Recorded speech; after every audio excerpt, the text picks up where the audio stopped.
Hello students, आज हम लोग देखेंगे कि जो हीरोडिनेरिया होता है अर्थात लीच, जिसे हम लोग जोक बोलते हैं, तो इसमें फूड का जो डाइजेशन होता है वह किस प्रकार से होता है। अर्थात यहाँ पर हम लोग ये चीज़ देखेंगे कि जो लीच होता है वह क्या खाता है और वह किस प्रकार से अपने भोजन को ग्रहण करता है, और फिर वह भोजन जब उसके शरीर के अंदर जाता है तो उसका डाइजेशन किस प्रकार से होता है। अर्थात हम लोग यहाँ पर देखेंगे उसका फूड, फीडिंग और डाइजेशन। तो सबसे पहले हम लोग ये चीज जान लें कि डाइजेशन क्या होता है। डाइजेशन जितने भी लिविंग ऑर्गेनिज्म है उन सभी में ये प्रोसेस होता है, डाइजेशन का प्रोसेस होता है। तो डाइजेशन जो ऐसे प्रोसेस है जिसमें क्या होता है कि जो फूड होता है वह सोल्यूबल मॉलिक्यूल्स में ब्रेक डाउन होता है। तो digestion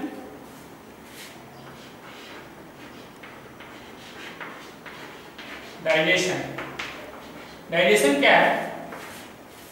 the process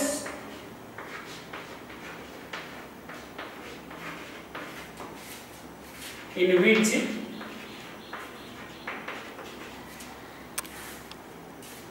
food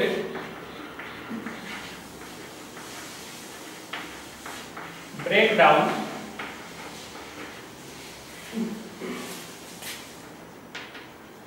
into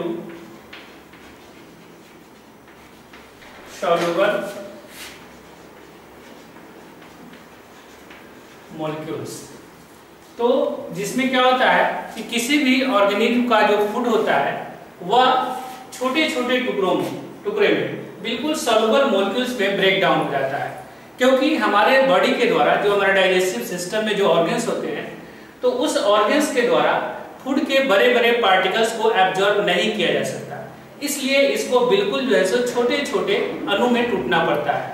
और जब ये छोटे छोटे अणु में टूट जाते हैं तो उस जो हमारा शरीर का ऑर्गन्स होता है वह उसे आसानी से एब्जॉर्ब कर लेता है।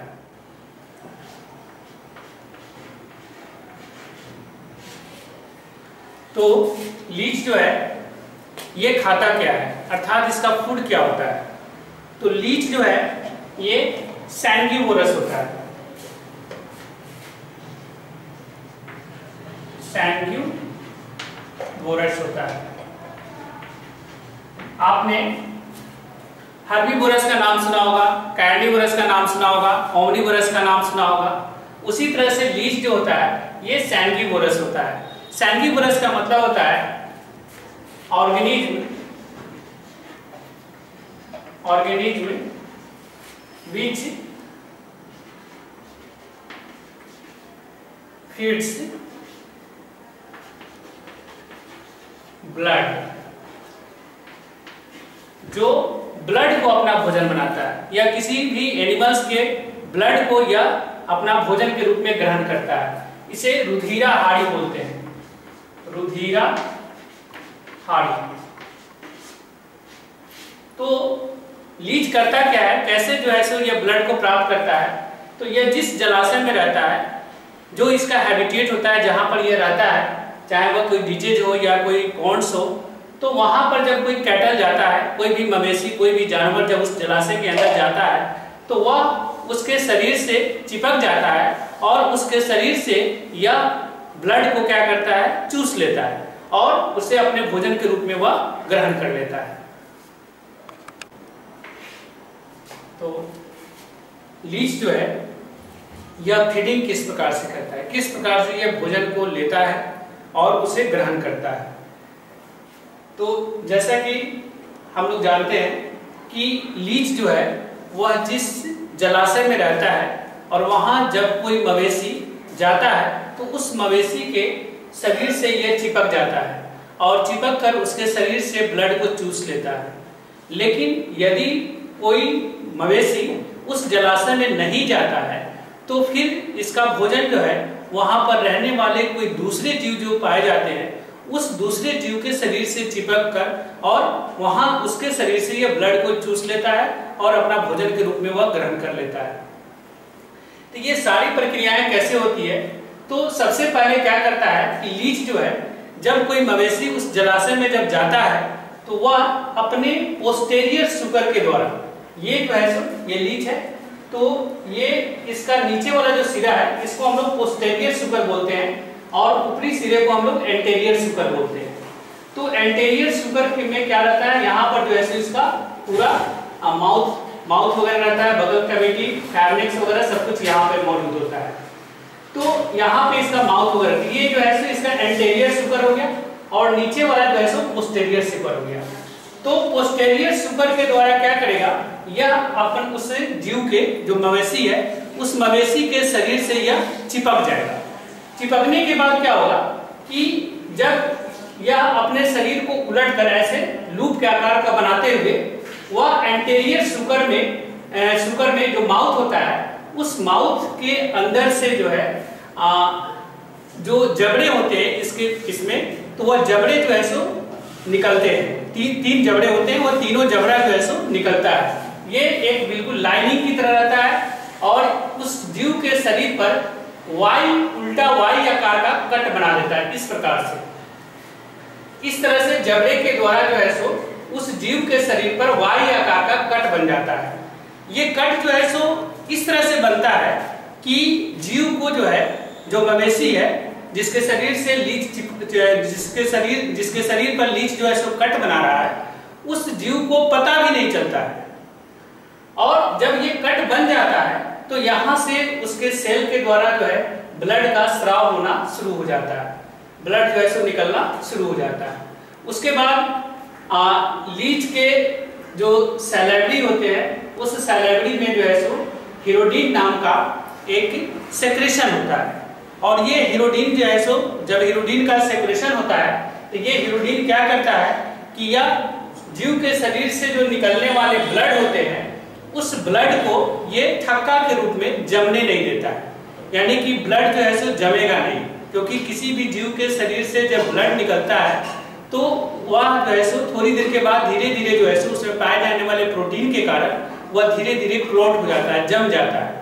लेकिन हीरोडीन जो है सो इसके सैलेवरी से जो सेक्रेशन होता है वह उसमें जाकर मिल जाता है, जिसके कारण से वह ब्लड जो है सो क्लॉट नहीं होता है और लगातार जो है सो ब्लड निकलते रहता है।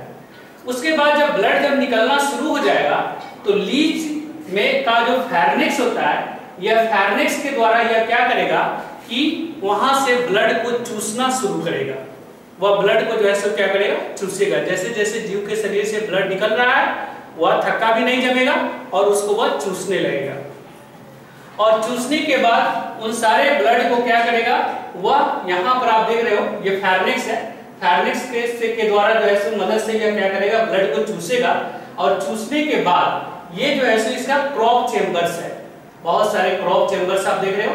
जैसे जैसे नीचे की तरफ बढ़ेगा वैसे वैसे क्रॉप चेम्बर्स का आकार भी बढ़ते चला जाता है। और इसमें जो है ये लेटरल ब्रांचेस टाइप का जो देख रहे हो ये जो है सो सीका, इसको सीका बोलते हैं। तो वह सारा ब्लड जो है सो जो भी चूसा जा रहा है वह यहाँ से इस क्रॉप चेम्बर में आकर स्टोर होने लगता है, जमा होने लगता है, क्रॉप चेम्बर के अंदर स्टोर हुआ। यह एक बार में अपने शरीर के वजन से कई गुना ज्यादा ब्लड को जो है सो जीव के शरीर से चूसने की क्षमता रखता है, बहुत कई गुना ज्यादा शरीर से वह ब्लड को चूस लेता है। अर्थात ये जो है सो उसका भोजन जो है कई महीनों तक जो है सो चलता है, यहाँ तक कि कई मतलब कि एक साल से भी ज्यादा जो है सो अपने उस ब्लड को वह धीरे धीरे थोड़ा थोड़ा करके डाइजेस्ट कर और उसको वह इस्तेमाल करता है ना। तो इसके लिए जो है सो वह अपने शरीर के कई गुना आकार से जो है सो मवेशी के शरीर से यह ब्लड को जब चूस लेता है, चूसने के बाद यह जो है क्रॉप चेम्बर में सारे ब्लड जो है सो क्या होते हैं कि स्टोर हो जाते हैं। और जब यह स्टोर हो जाएगा तो स्टोर होने के बाद इसका जो प्रोसेस है वह प्रोसेस शुरू हो जाएगा डाइजेशन का। तो जब क्रॉप चेम्बर्स के अंदर ब्लड आकर कलेक्ट होता है तो ब्लड कलेक्ट होने से पहले यहाँ पर एक प्रोसेस होता है, इस प्रोसेस को हम लोग बोलते हैं हेमोलाइसिस। जब यहाँ से ब्लड जो है यहाँ पर फैर्निक्स के द्वारा होते हुए जब क्रॉप चेम्बर्स में आकर जमा होंगे तो क्रॉप चेम्बर में जमा होने से पहले एक यहाँ पर प्रोसेस होता है, इस प्रोसेस को हम लोग बोलते हैं हीमोलाइसिस। हीमोलाइसिस।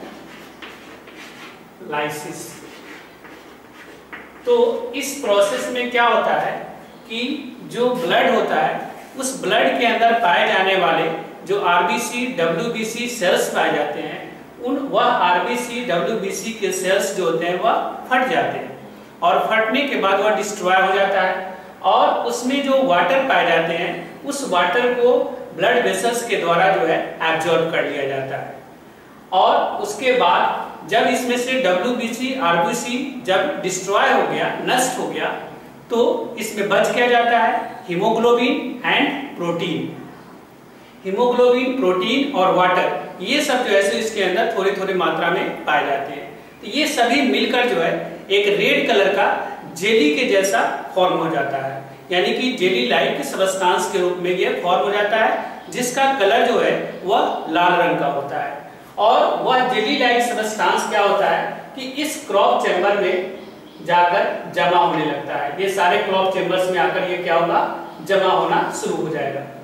उसके बाद प्रोसेस शुरू होता है डाइजेशन का। तो जब ये सारे फूड जो है सो यहाँ पर ये जेली लाइक सब्सटेंस सब जमा हो जाता है, बहुत सारा फूड यहाँ पर स्टोर हो गया, तो उसके बाद जैसे जैसे लीच को एनर्जी की आवश्यकता होगी तो यहाँ से ये क्रॉप चैम्बर से यहाँ से होते हुए ड्रॉप बाय ड्रॉप ये स्टोमैक में आएगा। ये जो है सो इसका स्टोमैक है। तो स्टोमैक में आएगा। स्टोमैक में अब यहाँ पर डाइजेशन का प्रोसेस होगा। जैसे ही जब ये स्टोमैक में आएगा तो इसका कलर जो है ना डाइजेशन के प्रोसेस में आने पर या लाल रंग से इसका रंग जो है ना हरे रंग का होना शुरू हो जाएगा। ये हरे रंग का हो जाएगा। तो इसके अंदर जैसा कि हम लोग जानते हैं कि ब्लड के अंदर जो है मोस्ट ऑफ द एनिमल्स के ब्लड में ज्यादातर मात्रा में प्रोटीन पाया जाता है। तो प्रोटीन पाया जाता है तो इसके यहाँ पर जो ग्लैंड्स होते हैं उस ग्लैंड्स के द्वारा एक एंजाइम का सेक्रेशन होता है और उस एंजाइम को हम लोग बोलते हैं प्रोटियोलाइटिक एंजाइम। तो यहाँ पर प्रोटियोलाइटिक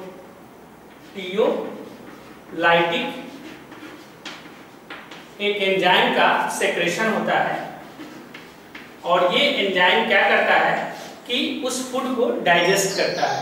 तो उस फूड को डाइजेस्ट करता है कौन, प्रोटियोलाइटिक एंजाइम, क्योंकि फूड में जो है ज्यादातर जो है सो प्रोटीन ही मौजूद है। और डाइजेस्ट करने के बाद ये डाइजेशन का जो प्रोसेस है वह स्टोमक और इंटेस्टाइन दोनों के अंदर होता है और जो डाइजेस्टेड फूड होता है वह जो है इंटेस्टाइन के अंदर फिर उसे एब्जॉर्ब कर लिया जाता है और फिर एब्जॉर्ब करने के बाद एब्जॉर्ब कर लिया गया, उसके बाद जो अनडाइजेस्टेड फूड है, जो अनडाइजेस्टेड फूड होता है वह यहाँ पर जो रेक्टम है इस रेक्टम में आकर टेम्पोररी स्टोर हो जाता है और यहाँ पर जो उसमें वाटर है उस वाटर का भी जो है सो एब्जॉर्प्शन होगा। कहाँ पर, रेक्टम के अंदर। रेक्टम में वाटर का भी एब्जॉर्प्शन होगा, जो वाटर जो है सो अनडाइजेस्टेड फूड के में शामिल है और उसके बाद फिर यहाँ पर टेम्पोररी स्टोर होगा और स्टोर होने के बाद फिर टाइम टू टाइम एनस के द्वारा अनडाइजेस्टेड फूड को शरीर से बाहर निकाल दिया जाएगा।